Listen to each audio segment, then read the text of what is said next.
Say ye to the righteous that it shall be well with him, for they shall eat the fruit of their doings. Woe unto the wicked, it shall be ill with him, for the reward of his hands shall be given him. As for my people, children are their oppressors, and women rule over them. O my people, they which lead thee cause thee to err. Hello, good day. Welcome to Line by Line Bible Studies. We're continuing today our study in the book of Job. I think we'll do any recapping after we read today, and I don't think we're going to backtrack at all. These chapters are divided by Job, by the book himself, unlike many chapters in the Bible where, well, a lot of chapters do make sense, but some don't, and these do. All right, verse 1.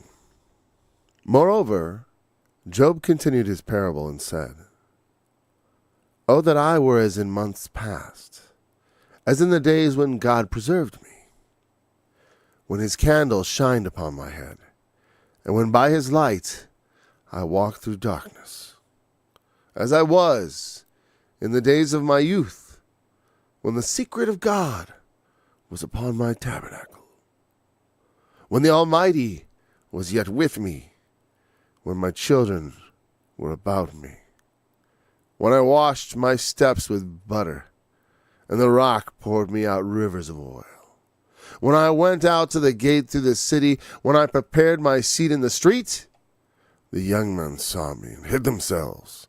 The aged arose and stood up. The princes refrained talking and laid their hand on their mouth. The nobles held their peace, and their tongue cleaved to the roof of their mouth.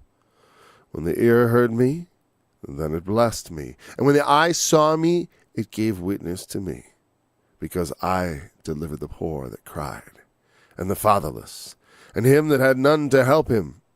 The blessing of him that was ready to perish came upon me, and I caused the widow's heart to sing for joy.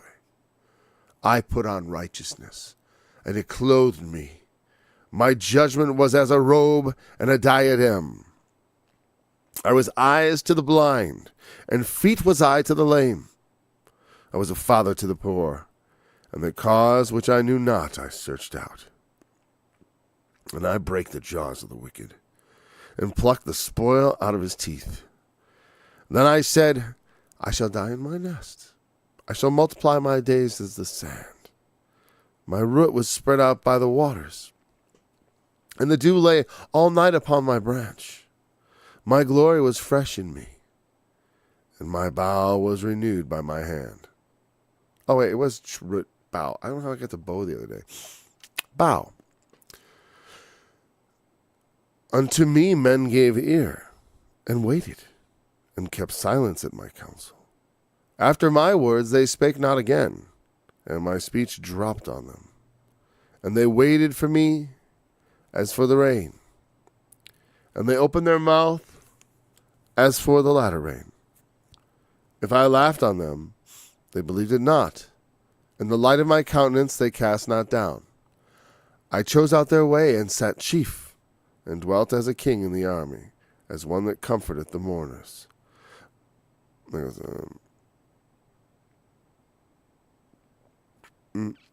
we're going to read it. Yeah, because this contrast is very important. No matter how long the chapter is. Oh, and then we did read 30, and then 31. Well, let's get to it. I don't think we're going to read 31, to 1, even though I kind of want to keep reading, but verse 1 of chapter 30. But now, they that are younger than I have me in derision, whose fathers I would have disdained to have set with the dogs of my flock. Yea, whereto might the strength of their hands profit me, in whom old age was perished? For want and famine they were solitary, fleeing into the wilderness in former time, desolate and waste. Who cut up mallows by the bushes and juniper roots for their meat. They were driven forth from among men. They cried after them, as after a thief. to dwell in the cliffs of the valleys, in the caves of the earth, and in the rocks. Among the bushes they brayed, and under nettles they were gathered together. They were children of fools, yea, children of base men. They were viler than the earth. And now am I their song, yea, I am their byword. They abhor me, they flee far from me, and spare not to spit in my face, because he hath loosed my cord and afflicted me. They have also let loose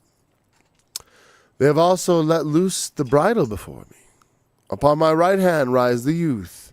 They push away my feet, and they raise up against the ways of their destruction. And they raise up against me the ways of their destruction. They mar my path. They set forward my calamity. They have no helper. They came upon me as a wide breaking of waters. In the desolation they rolled themselves upon me. Terrors are turned upon me. They pursue my soul as the wind, and my welfare passeth away as the cloud. And now my soul is poured out upon me. The days of affliction have taken hold upon me.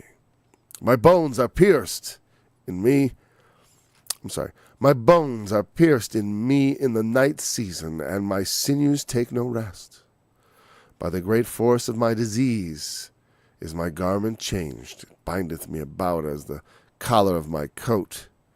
He hath cast me into the mire, and I am become like dust and ashes. I cry unto thee, and thou dost not hear me. I stand up, and thou regardest me not. Thou art become cruel to me. With thy strong hand hast thou opposed thyself against me. Thou liftest me up to the wind. Thou causest me to ride upon it, and dissolvest my substance. For I know that thou wilt bring me to death, and to the house appointed for all. And to the house appointed for all living. Howbeit, he will not stretch out his hand to the grave, though they cry in his destruction. Did not I weep for him that was in trouble? Was not my soul grieved for the poor? When I looked for good, then evil came unto me. And when I waited for light, there came darkness. My bowels boiled, and rested not. The days of affliction prevented me. I went mourning without the sun. I stood up, and I cried in the congregation. I am a brother to dragons, and a companion to owls. My skin is black upon me, and my bones are burned with heat. My harp also is turned to mourning, and my organ to the voice of them that weep. I'm going to go a little further. I made a covenant with my eyes. Why then should I think upon a maid? For what portion of God is there from above? And what inheritance of the Almighty from on high? Is not destruction to the wicked, and a strange punishment to the workers of iniquity? Doth not he see my ways, and count all my steps? If I have walked with vanity, or if my foot have hasted to deceit, let me be weighed in an even balance, that God may know mine integrity.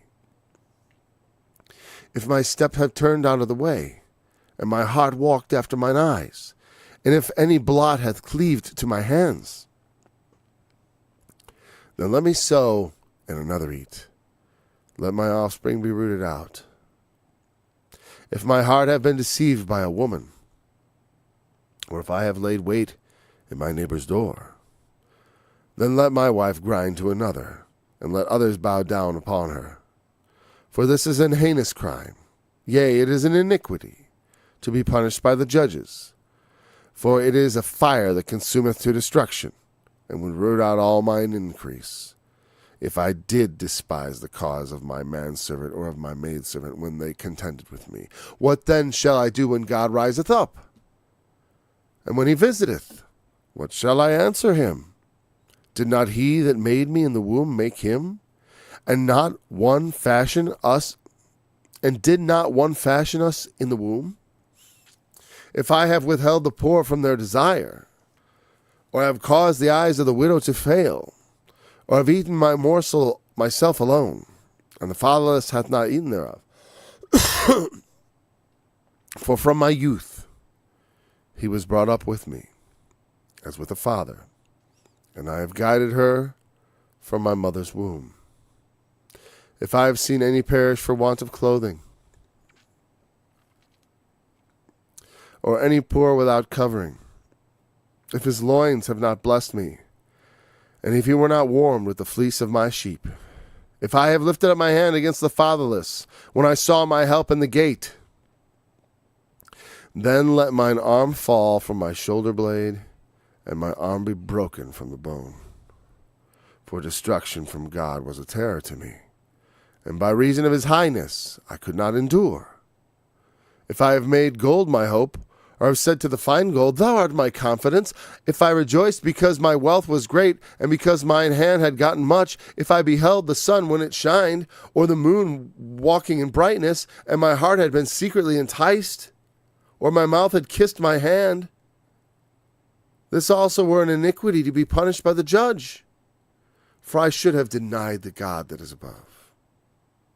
If I rejoiced at the destruction of him that hated me, or lifted up myself when evil found him, neither have I suffered my mouth to sin by wishing a curse to his soul.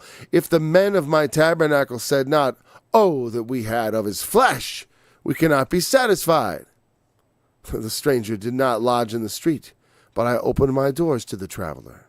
If I covered my transgressions as Adam, by hiding mine iniquity in my bosom, did I fear a great multitude, or did the contempt of my families terrify me, that I kept silence and went not out the door? Oh, that one would hear me! Behold, my desire is that the Almighty would answer me, and that mine adversary had written a book. Surely I would take it upon my shoulder, and bind it as a crown to me. I would declare unto him the number of my steps. As a prince would I go near unto him. If my land cry against me, or that the furrows likewise thereof complain, if I have eaten the fruits thereof without money, or have caused the owners thereof to lose their life, let thistles grow instead of wheat, and cockle instead of barley. The words of Job are ended. So that's the end of Job's speech. And then comes Elihu.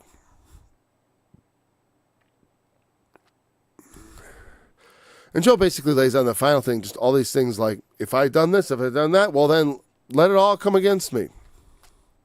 And you see, he's got a very strong sense of righteousness. You know, like I said, if I rejoiced at the downfall of him that hates me.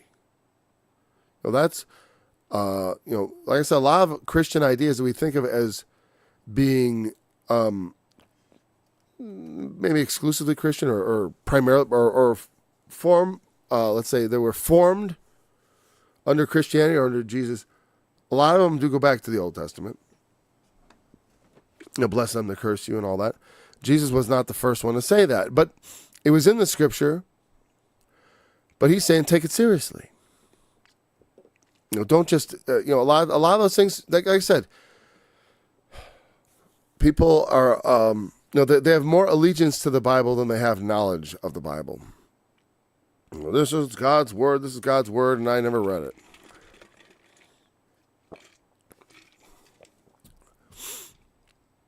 Oh. And so then he relates how his life had been, as in months past, in the days when God preserved me, when his candle shined upon my head, when God's light lit my way,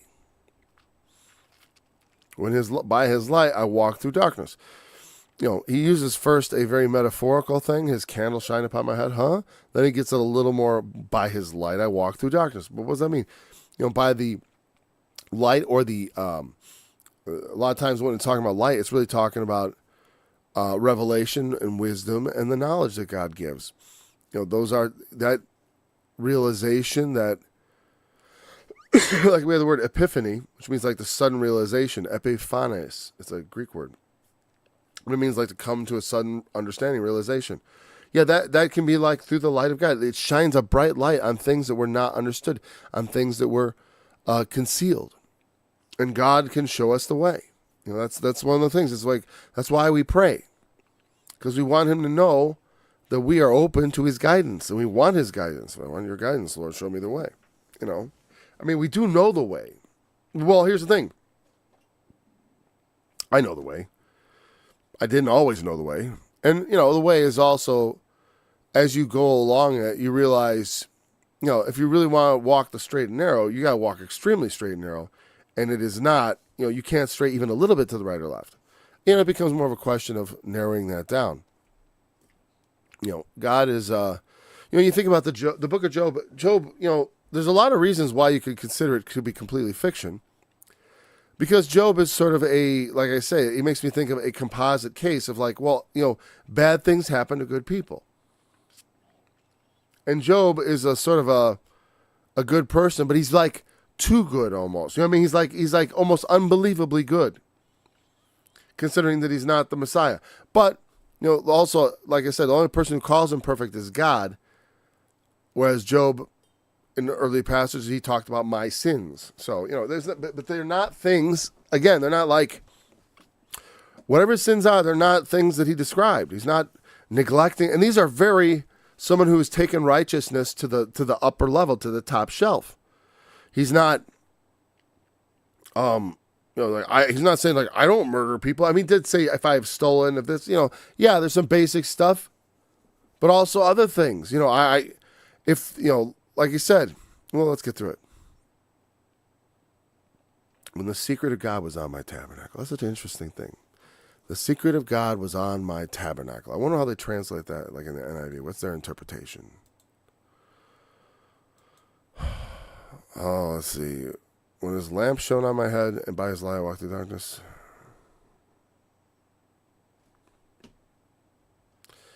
They translated it, when God's intimate friendship blessed my house. I'm sorry. That makes me want to just, I don't know. Makes me want to go take a nap or something. So, really? That's you lose too much. That's too much interpretation for my book. For me. I get it. If you're casually reading the Bible, but I don't read the Bible casually. So, yeah, his secret was upon my tabernacle. I guess that's really intimate. And again, they're not wrong, by the way. That is kind of what it means. He was present with my tent. My tent is a symbol for my life. The tabernacle of this flesh, the tabernacle in the wilderness. It's a point in life, and you can look at it as a metaphor for parts of life, because life is a lot more like a tent than like a house. Because like in my life, even though when I don't move, when I live in different stages of life, my life is different. When I was 20, my life was one way. And the tabernacle of my life was a particular way. It's like, and over time it changes.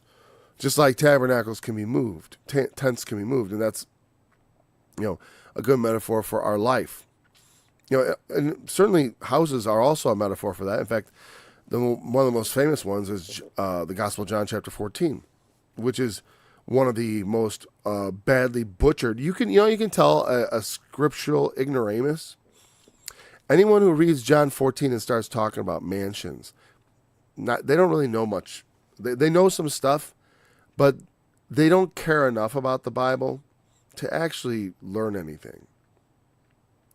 They've been preaching the same sermons their forefathers preached about mansions in heaven because they don't know how to follow context. There's no mansions in heaven. There's no mansions. Red alert. It is, in my Father's house are many abiding places. If it were not so, I would have told you. And then later on he says, if a man love me, he will keep my words, and my Father will love him. We will come into him and make our abode with him. We will abide with him. That word is the same word as mansion.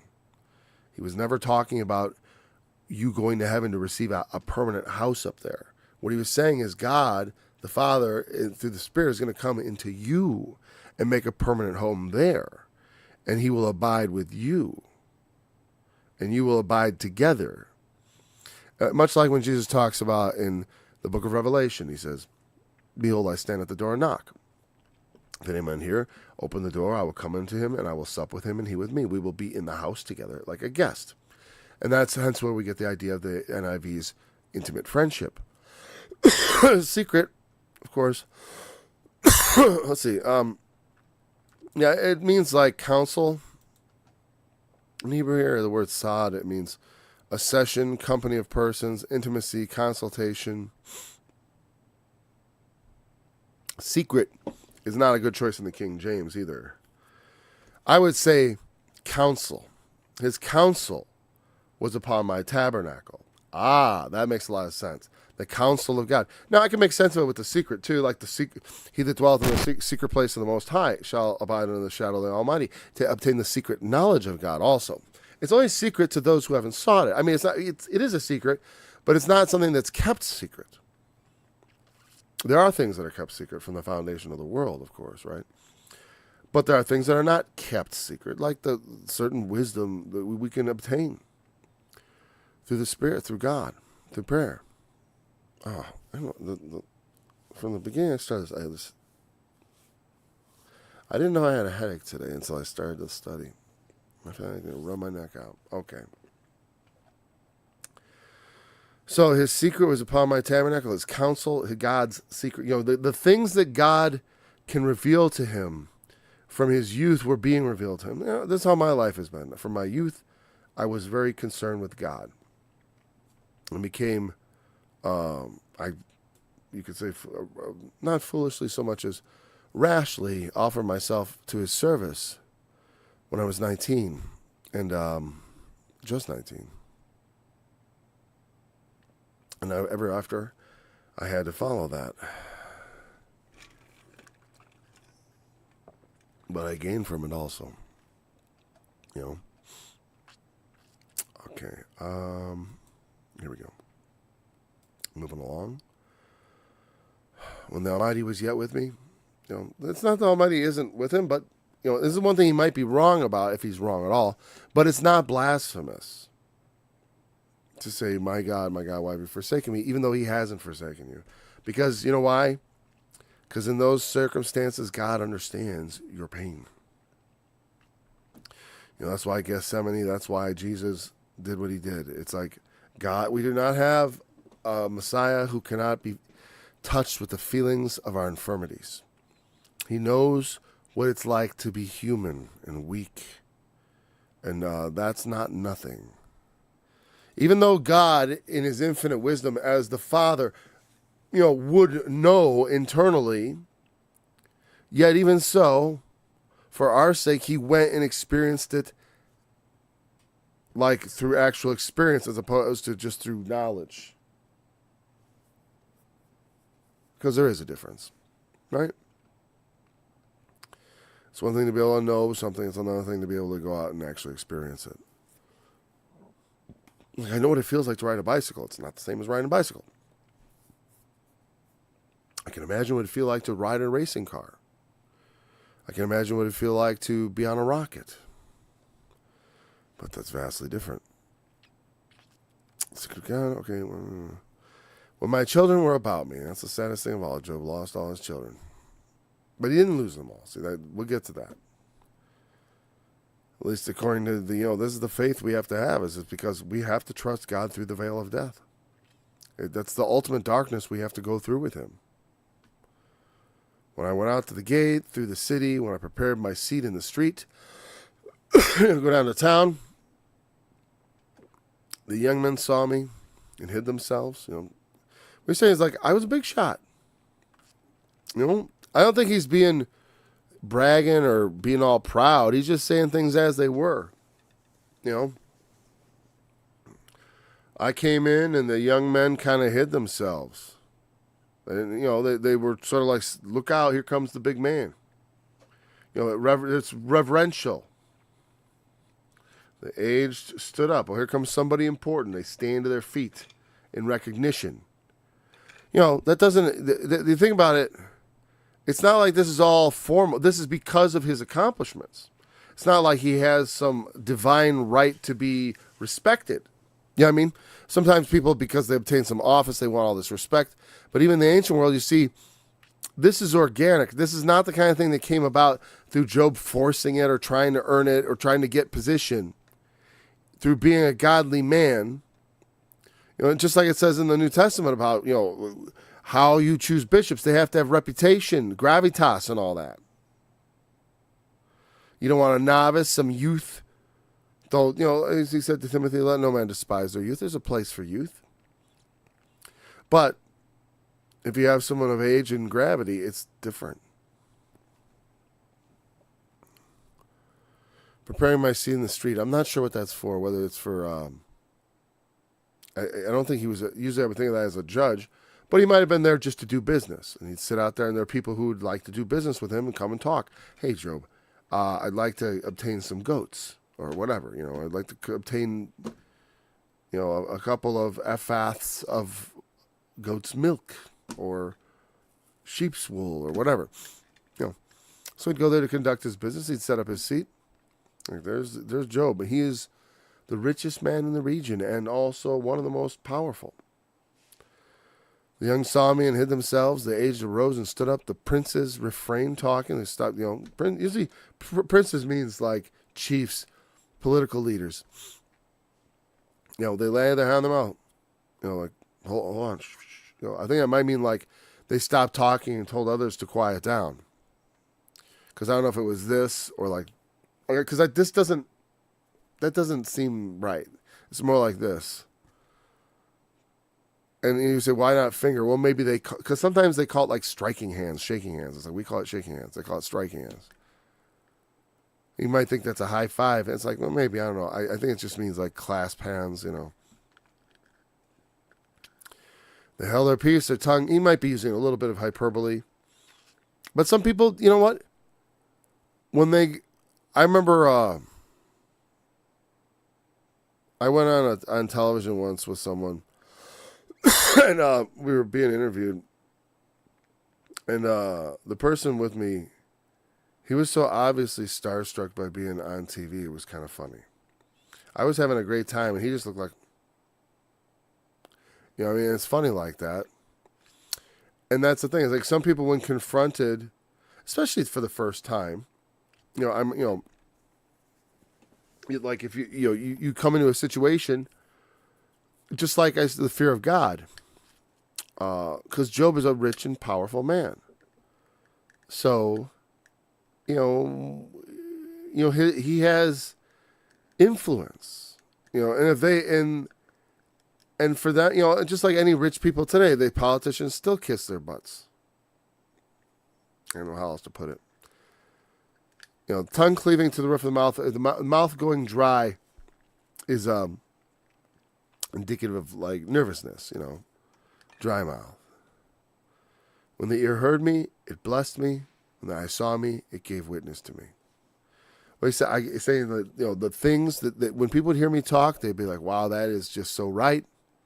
And I'd see what he do. What's he do? Look at Job. I saw Job, what he was doing. It bear witness of what people saw and heard from Job was nothing but good. I delivered. Why? Because I delivered the poor.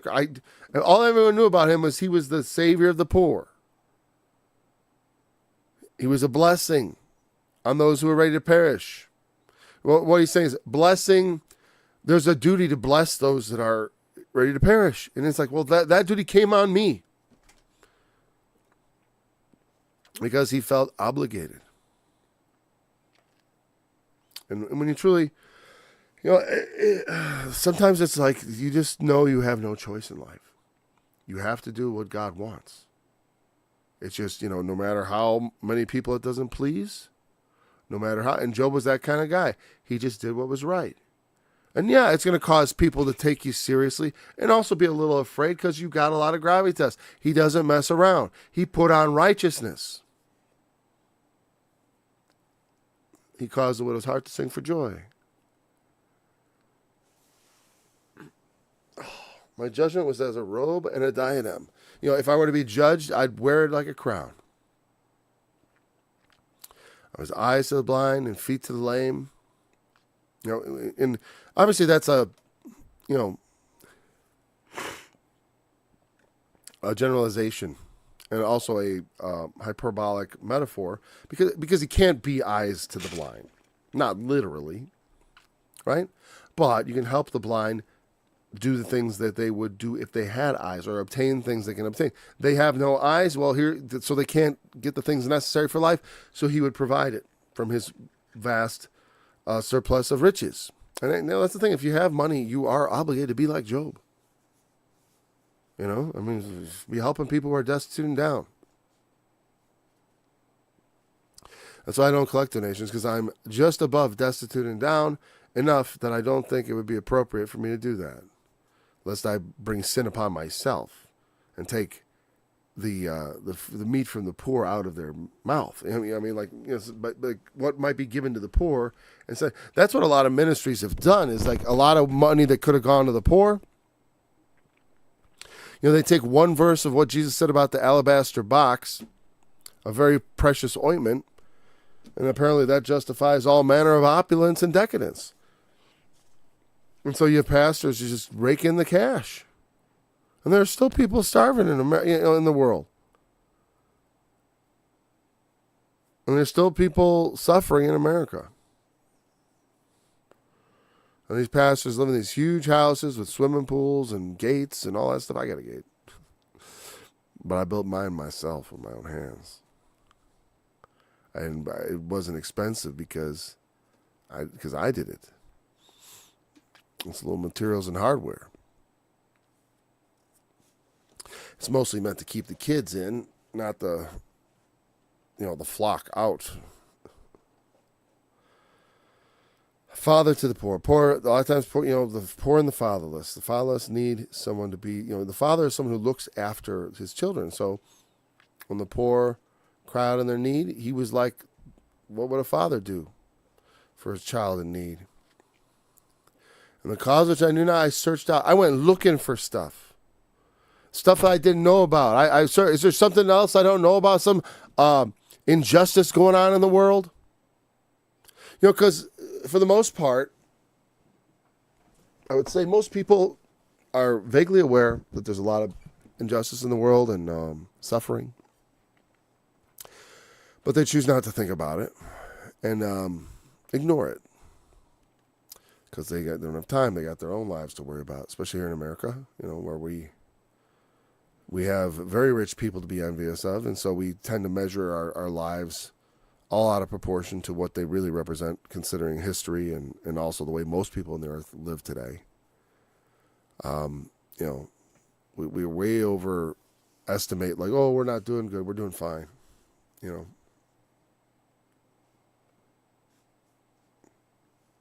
Anyways. And you break the jaws of the wicked, I like that. Pluck the spoil out, just don't let him eat it. Yeah. Before he gets to it, while it's still in his teeth, we got it. He was trying to eat that spoil, and while it was still in his teeth, we got it out. Yeah. I shall die in my nest. He made his, in my home, in my nest, my die in peace. I kind of like that idea too. I'm going to live long. Why? Why not? I haven't done it. I'm doing things right. God's blessing me. I'm probably going to keep going like this because it's great. And it's not a sense of arrogance or anything. He's just, because he's doing good and being blessed, he's like, I'm surely God's going to give me a long life.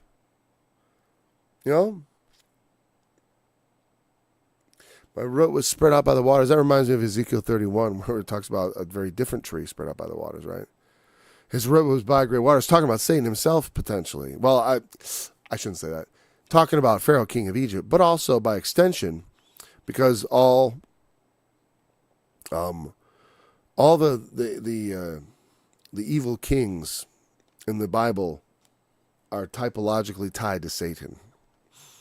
Because, the path of evil, though varied somewhat, is not very different. It's like you go down the path of Satan. It's not very different. So when you have people granted the power and the beauty and all the things, like when they're blessed too much, like say when they get too much and it corrupts them, they're just like him because we're not different. The corruption that is inherent with that, well, not inherent, the corruption that will come along when one corrupts what I would call, what would you call it? We have that image of God in us, so we have this sort of divine. When you corrupt this sort of divine consciousness that we have, we're conscious in a way that other animals are not. I mean, they're conscious, but they're not conscious, self-conscious of themselves per se, or not to the degree we are, and they certainly can't express and formulate thoughts the way we do. Not the way we do. I mean, I know they have thoughts and all that, but it's very different. And because we have the divine spark. But when you take that in a corrupt direction, it always ends up in the same place. Especially when you're talking about that kind of corruption, the corruption that comes from being too blessed. And not that you got too many blessings per se, because someone might have just as many blessings and not be corrupted by it. But that's the thing. Some people are corrupt and then being, they become full of themselves. And that's what happens to people with power and money. Not Job, though. Job didn't become full of himself. You might say, looking at this, this is what his life was like. My room was by the waters, the dew lay all night upon my branch. What he's saying is, like, as far as trees go, I was settled perfectly. I had water by my roots, and it was cool, so there was dew on my branches all night. It wasn't like there was full balance. My glory was fresh in me, and my bow was renewed in my hand. I'm still not sure if that's bow or bow. Let's look it up.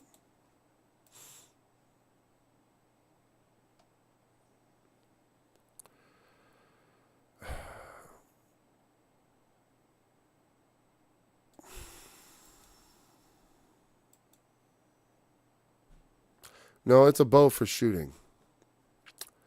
Oh, never mind. So, no, it's the same thing. Wait. No, it's a bow for shooting. For a second, I thought it said to arch, and out of the corner of my eye, I thought it said branch. I'm like, oh, it's both.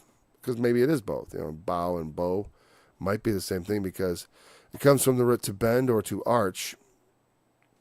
And they're made of wood normally. But this is a bow, not a bow. So we've switched over context from talking about trees to be more like, it sounds like the bow, the counsel for war. He does mention that his position dwelling as a king in the army.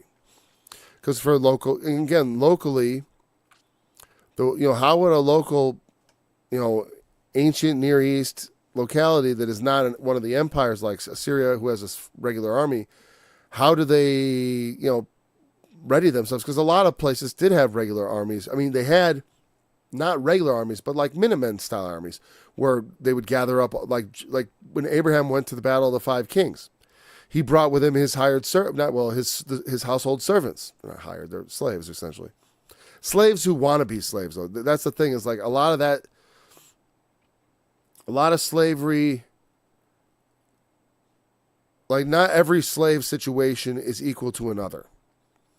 And sometimes life was so desperate in the world that people would find certain kinds of slavery situations to be preferable to whatever life they might have had otherwise. And that's just a fact. I'm not saying that chattel slavery in the South or being a field hand was desirable. No. Or that's desirable to be any man's property. Certainly not. But, it's more desirable than getting your head cut off or being sold into even worse slavery. There you go. So anyways, they would have the local men and the workers and stuff would double as the local militia. And then the men who were like Job, the big men who owned things and land and flocks and all that stuff, they would act as the generals, just like Abraham. And this is similar. It feels like Abrahamic times to me. I don't know why, just because of some of the customs and stuff. But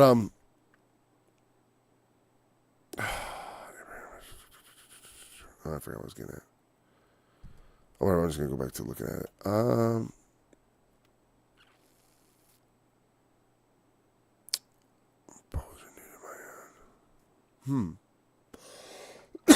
See, renewed made more sense to me when it was a branch from a tree. I thought, oh, it's renewed. It's you want your tree branches renewed, right? But a bow. Well, bows probably have to be refitted and stuff, right? Let me see what they translated that. As soon as we get to this chapter, I gotta quit, even if we got time, because my head is starting to split. I don't know what's going on. I didn't really have a headache, but man, I'm starting to have a headache. Okay, verse 20. Verse 20. Okay, and I need the NIV. Okay, my glory will not fade, my bow will ever be new in my hand. Oh, he's saying this is part of his thought process. Well, that makes a lot of sense. This is what he thought. My days will be numerous as the grains of sand. My roots will reach the water. The dew will lie all night on my branches. My glory will not fade. My bow will be ever new in my hand. That means renewed. Yeah, because things wear out, right? It's like I said, tabernacles. They got to be set up again. They got to be renewed. Well, and that's the thing is you got to renew your bow. Things don't last forever.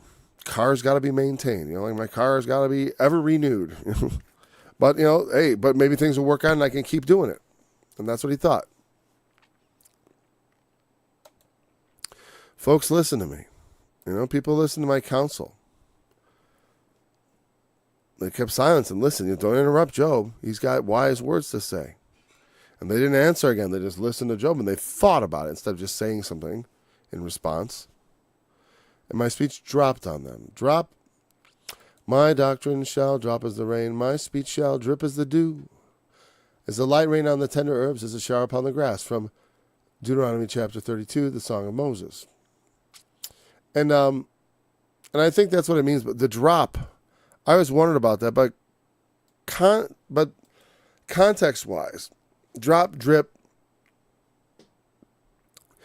there is water is used symbolically for many different things. When it's used of words or counsel, it drips like a refreshing rain. And so when it drops on them, it like showers them in a positive way. Not like Chinese water torture, okay? So when they talk about drop, it's not like drop, drop, drop, annoying. It's drop, drop, drop, ah. That's what the idea is. That my counsel falls on them like the dew of heaven. Like that kind of dropping on them, like a cool cloud of, of refreshing mist. That's the notion. And you see the opposite, of course. Later on, it talks about the enemies and what? And they go after him like a flood, right? It becomes like a flood, like a torrent, like waters coming to take him away, just like Satan casts a flood of waters out of his mouth. Because the water of the words of the mouth can be a refreshing drink or like I said, a flood to carry you away. They open their mouth wide as for the latter rain. Again, he says that they open their mouth. It's a refreshing idea of this dropping and dripping like rain. If I laughed on we gotta look at this. If I laughed on them, they believed it not. What? So if I laughed on them, there's gotta be some way we can figure that out. I'm gonna go right to the NIV.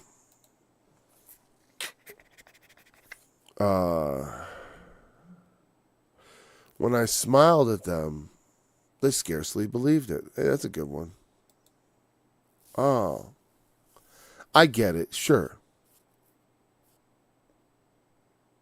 Like, he smiled at me. It's like the big man. A smile from someone important. It's like when a celebrity smiles at someone. They go, oh, I'm so excited. This famous person smiled at me. But again, Job had gravitas. He was an important guy, and he did important things. like really important things, like taking care of people. So I'm saying it's like trying to get people to believe the right formula of salvation is not the same as living it out, which is what it's really got to be. Oh, so unusual. I don't get headaches lately. I mean, for years, I almost never get headaches. I'm getting a headache right now. I get sinus headaches from when I have a cold. Now I'm just having a regular old headache, and it's really weird. So if I laughed on them, if I gave them a smile, a positive mirth, because it's like, he's serious. He's Job, man. He doesn't put up with nonsense. He puts on righteousness, right? And a lot of times people who are righteous and stuff have a reputation for being very dour and serious. I was known for that, being, Paul's very serious. I remember girls giggling because I was being so serious. It's like, yeah, I'm serious. And Job is serious too. But when he does lighten it up, it's notable for people. They can't believe it. Did Job just make a joke? I didn't know he did that. Did you? I saw Job smile the other day. If I laugh at their joke, they can't believe it. Okay. In the light of my countenance, they cast not down. Wonder what that NIV thinks about that. Oh, well, let's say the light of my face was precious to them. Good interpretation, not a good translation. But the idea is like, you don't throw things down that are important. You don't cast them down to the ground. So like his face, the light of his countenance, they took seriously. They didn't think it was just something to be thrown into the mud. I chose out their way, because they asked his counsel. He was the one deciding, because they deferred to him. Sat chief, dwelt as a king in the army, because he wasn't a king, but in the army, because he was such an important guy, he was like the most important general. As one that comforteth the mourners. Well, because that's, it's usually, who comforts the mourner? Well, the president usually, like when people die in combat, they'll get sometimes a call from the family, the president. Not everybody, I suppose, but so sometimes we don't have so many dead that it's like too much for them. And very often they'll visit wounded soldiers and such, or talk to the mourners. Or also, like, sometimes, and who do you choose to comfort the mourners? Someone with the most discretion. Someone with the most wisdom. You don't want to choose someone who's going to be a terrible comforter, like Job's friends are going to blame the victim. And Job is a victim. He didn't do anything to deserve this, and he can't do anything to stop it. He's a total victim. So don't be a victim. It's like, sometimes you can't help it. Sometimes you're a victim. You get victimized. And you don't have any power over the situation. You just don't want to let that color the rest of your experience in your life. And it's like, sometimes we get victimized. And it can be traumatic. But in overcoming those things, I do think that my traumatic things I've gone through, they definitely hardened me. And if I went through the same things again, it just wouldn't be as intense. So, I know I've been prepared. I was like, I'm not a 20-year-old kid anymore. I'm a 51-year-old man, and I've seen a lot.